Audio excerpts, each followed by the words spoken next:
out to people who are sensitive. I like what was said earlier that black people are extremely smart voters.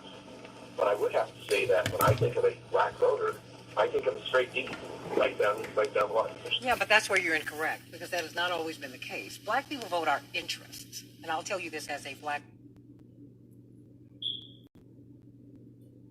Now, we have a fight within the Democratic Party on equality bill. But they decide.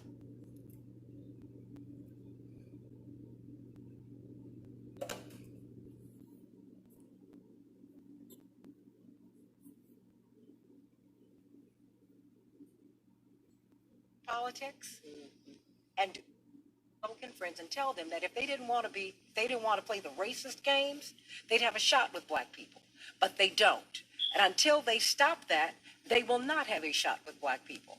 Let me bring on James from River Grove.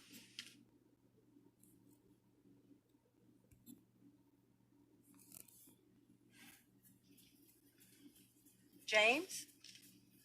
Good morning, Santita. Good morning, James. What's on you? James?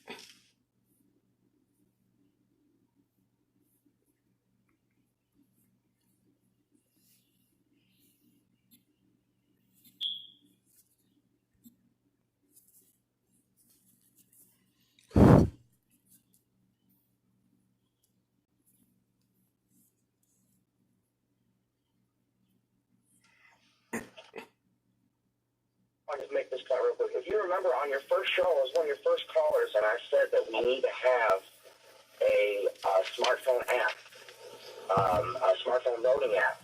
You were kind of a little apprehensive about the idea, but I still am. smartphone. Everybody has a smartphone, though, Santita. Not everybody can go and vote and have their voice be heard.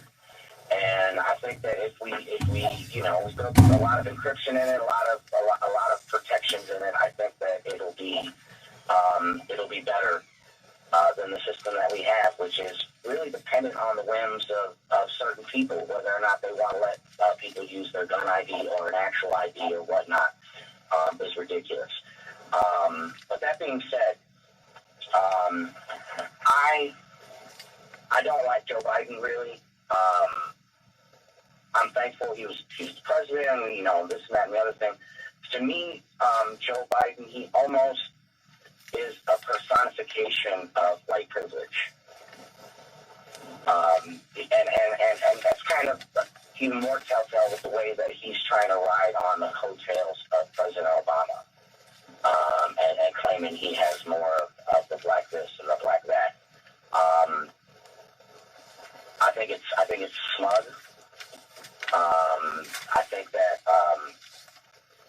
I think that he's getting a little bit above himself in that regard. I like Bernie Sanders. My wife watches a lot of Young Turks. They're very for him.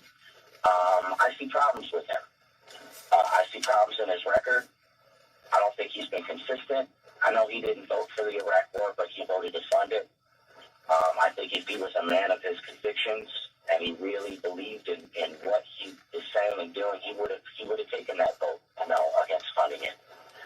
I honestly, in my heart, believe that the best person on the ticket would have been Kamala Harris, but now that she's not in the running, as far as progressives and progressive ideas, Elizabeth Warren seems to me to be the best candidate. And I think partly because she's a woman. I don't know what America's fascination, with the exception of President Obama, is with hiring old white men to do this job.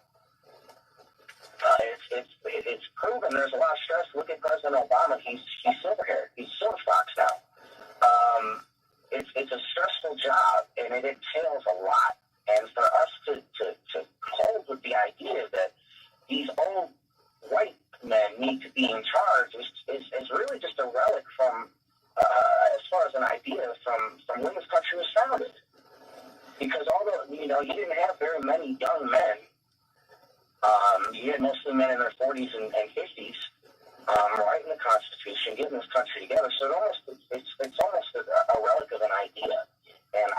understand why people gravitate towards it. Oh, because it's baked in the cake. I mean, look, this country has been a European idea.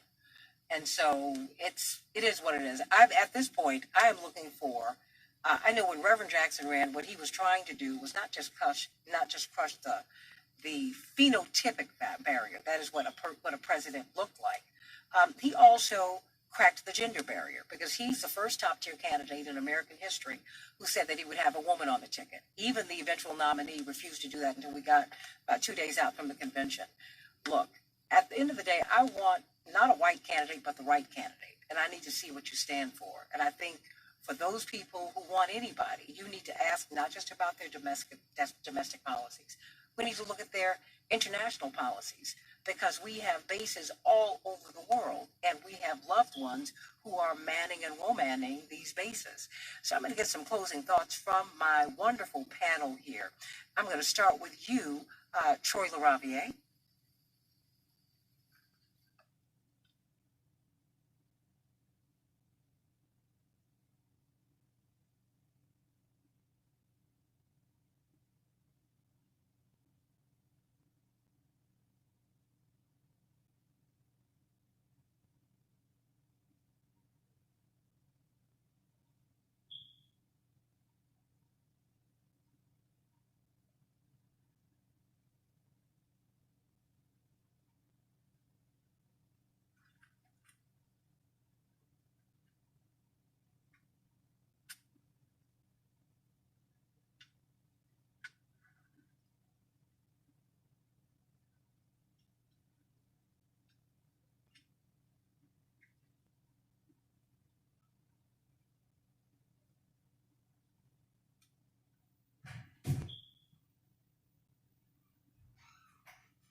People's own negative opinions of black people to treat white people as black people.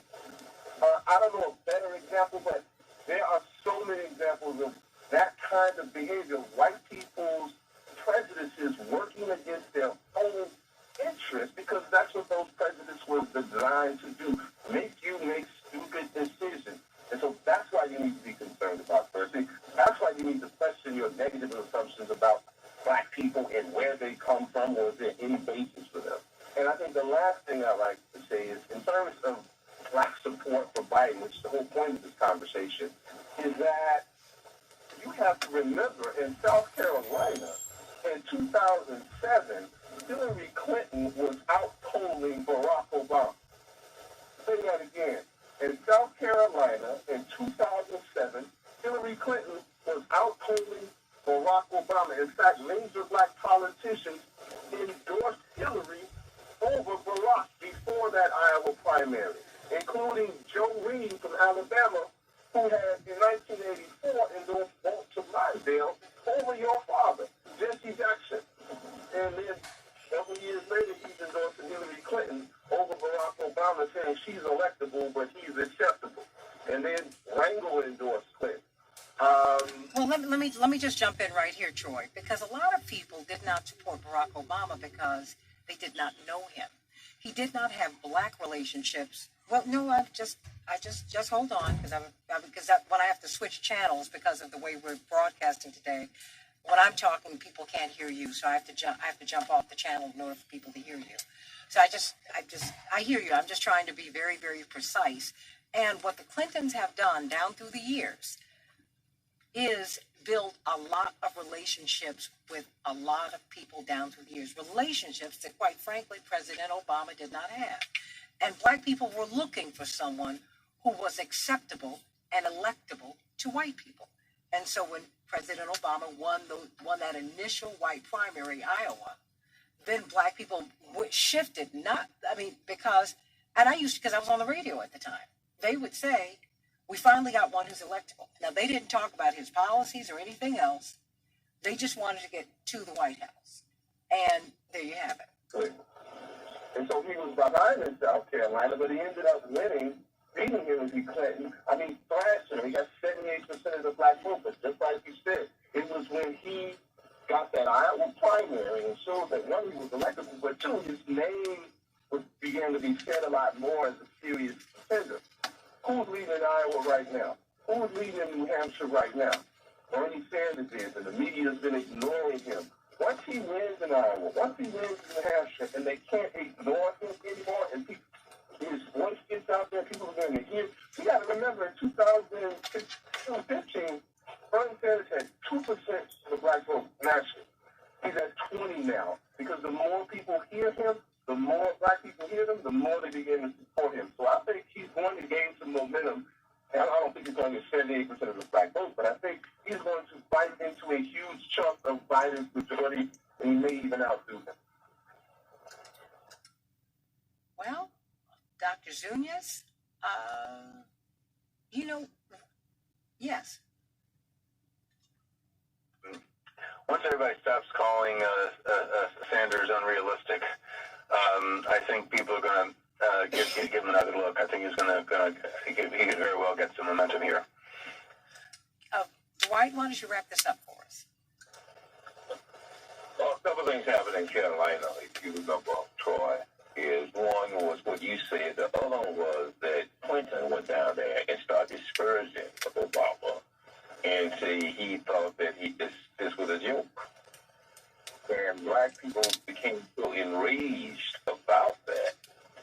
And the Clinton didn't believe then that had exalted and it turned into a kind of a black soul brother politician. They were shocked to find out that he had that same attitude about black people as the other white people that they had fight against. And so Obama's really second momentum after Iowa came from a backlash of the blacks in the South who became so upset and so enraged with Clinton, who had said, this was a joke. Pretty much was the same thing that Biden had said about Obama this is a clean black. It was the same, he had said the same, he had disparaged Obama in the same way. In fact, he had to come on Reverend Jackson's radio show to try to explain, to apologize for his remarks. Come on. The same spirit and the same attitude.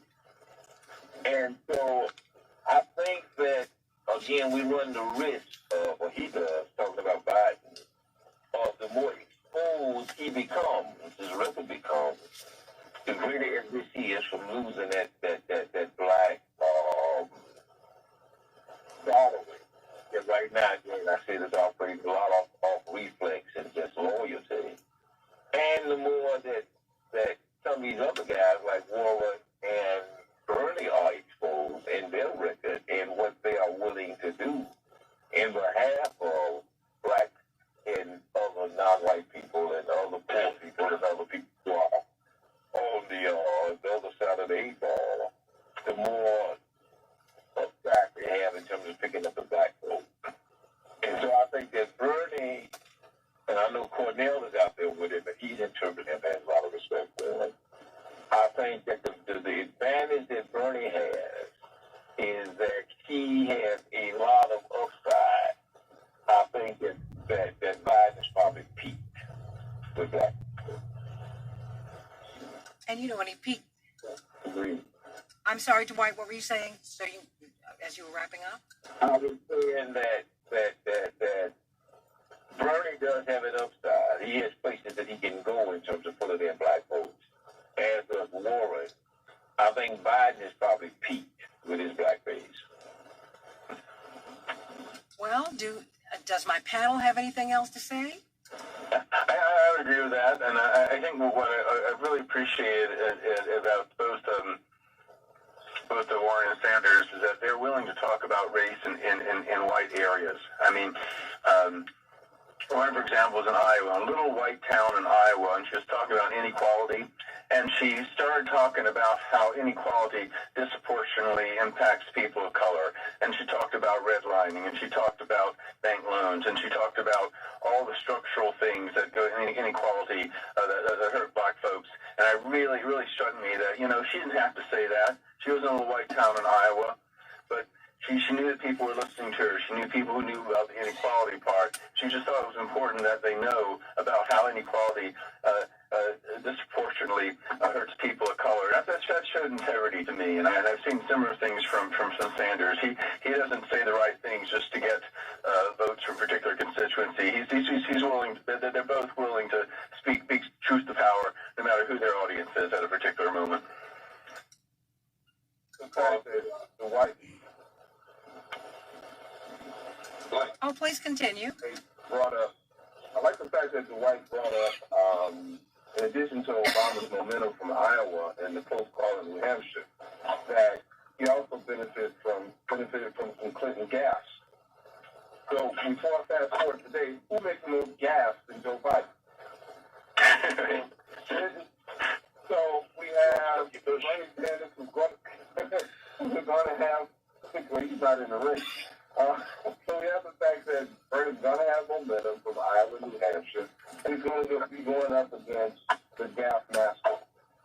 And so I think the chances are pretty good. And again, if there's anything I've said during this conversation that I think should be repeated is that I love Warren, I love Sanders, but once I saw Warren's inability to flip Trump voters in her own home state of Massachusetts, and Bernie Sanders' ability to, more than any other candidate, to flip Trump voters in his own state, that sealed the deal for me. That puts me in a position where I think it is dangerous for us to nominate Warren if our main goal is to defeat Trump, because she has not shown, as great as she is, and I think everything that was said about her, she has not shown the ability to do the kind of electoral gymnastics with Trump voters that is necessary to beat them. And so, for me, Sanders is it.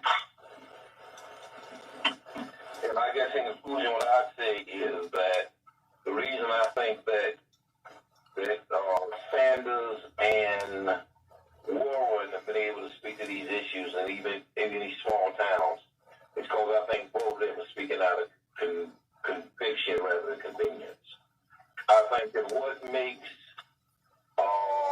Biden the gaffe master to kind of go Troy is that because he speaks more out of convenience than conviction.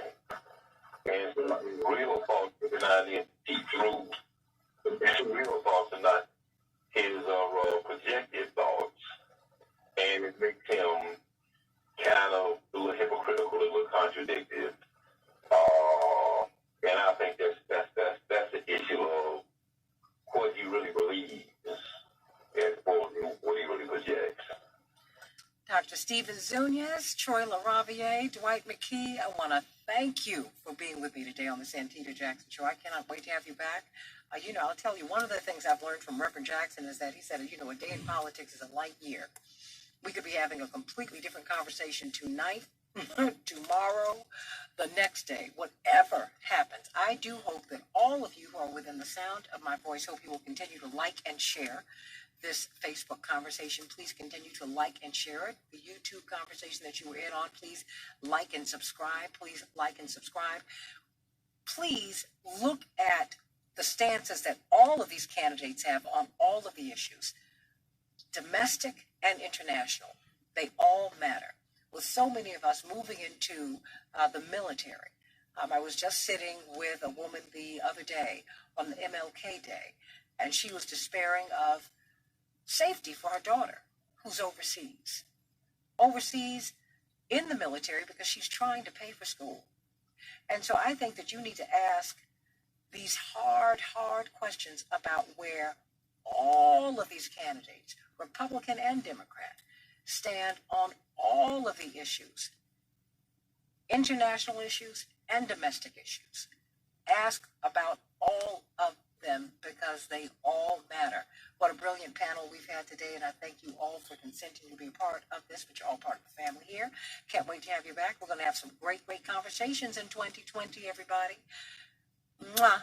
To you, Dwight. Mwah. To you, Dr. Zunez. Mwah. To you, Troy. Mwah. To you, James. And mwah. To you, Bill. Even though you sound like, who does he sound like? Tim? Yes. I love you. I'll see you, everybody. See you on Monday on the Santita. Yes, on the Santita Jackson Show. God bless you, everybody. Yeah. God bless you all. God bless you all. Have a great weekend. Everybody, thank you so much for being part of the show today. I love you. I love you. I love you for being on both, for toggling between YouTube and Facebook. We're growing, and it's all because of you. You, and we're growing with you. We're growing together. Got a lot.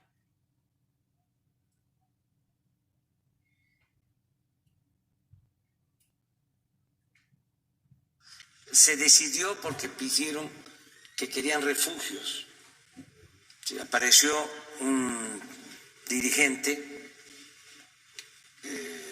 que planteó eso, dirigente mexicano,